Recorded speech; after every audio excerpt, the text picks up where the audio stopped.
এখন তো প্রশ্নোত্তর পর্ব চলছে না। প্রশ্নোত্তর পর্বে তো মাননীয় স্পিকার সুযোগ পায় না, প্রশ্ন জমা দেই প্রশ্ন আসে না, পুরোকে হাত তুলে সেও সুযোগ পায় না।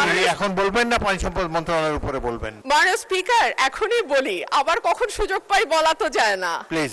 মাননীয় স্পিকার এখানে তো আমার বলার কথা ছিল না, যাই হোক বলি। মাননীয় স্পিকার ঠিক আছে, পরে আপনার চয়েস মতো একটা সুযোগ দেব।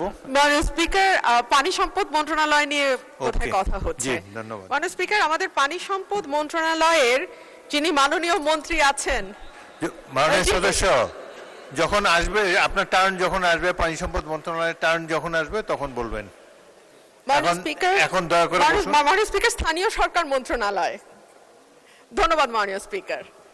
মাননীয় স্পিকার স্থানীয় সরকার মন্ত্রণালয়ের যিনি মন্ত্রী আছেন ওনার কাছে আমার প্রশ্ন যে আমাদের স্থানীয় সরকারে যে নির্বাচনগুলো হবার কথা ছিল, ইউনিয়ন পরিষদ, উপজেলা পরিষদ, এই নির্বাচনগুলো কবে হবে?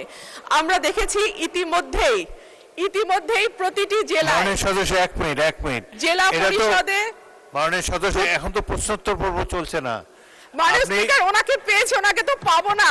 প্রশ্নোত্তর পর্বে তো মাননীয় স্পিকার সুযোগ পাই না, প্রশ্ন জমা দেই প্রশ্ন আসে না, পুরোকে হাত তুলে সেও সুযোগ পাই না। আপনি এই দাবির উপরে বক্তব্য রাখতে পারেন, কিন্তু তাহলে আর পানি সম্পদ মন্ত্রণালয়ের উপরে বক্তব্য রাখার সুযোগ পাবেন না। আপনি এখন বলবেন না পানি সম্পদ মন্ত্রণালয়ের উপরে বলবেন? মাননীয় স্পিকার এখনই বলি, আবার কখন সুযোগ পাই বলা তো যায় না। Please go ahead. আমরা জেলাগুলোতে দেখেছি জেলা প্রশাসক নিয়োগ করা হয়েছে। আপনার সময় 3 মিনিট। এবং প্রতিটি জেলা প্রশাসকই দলীয়ভাবে মনোনীত।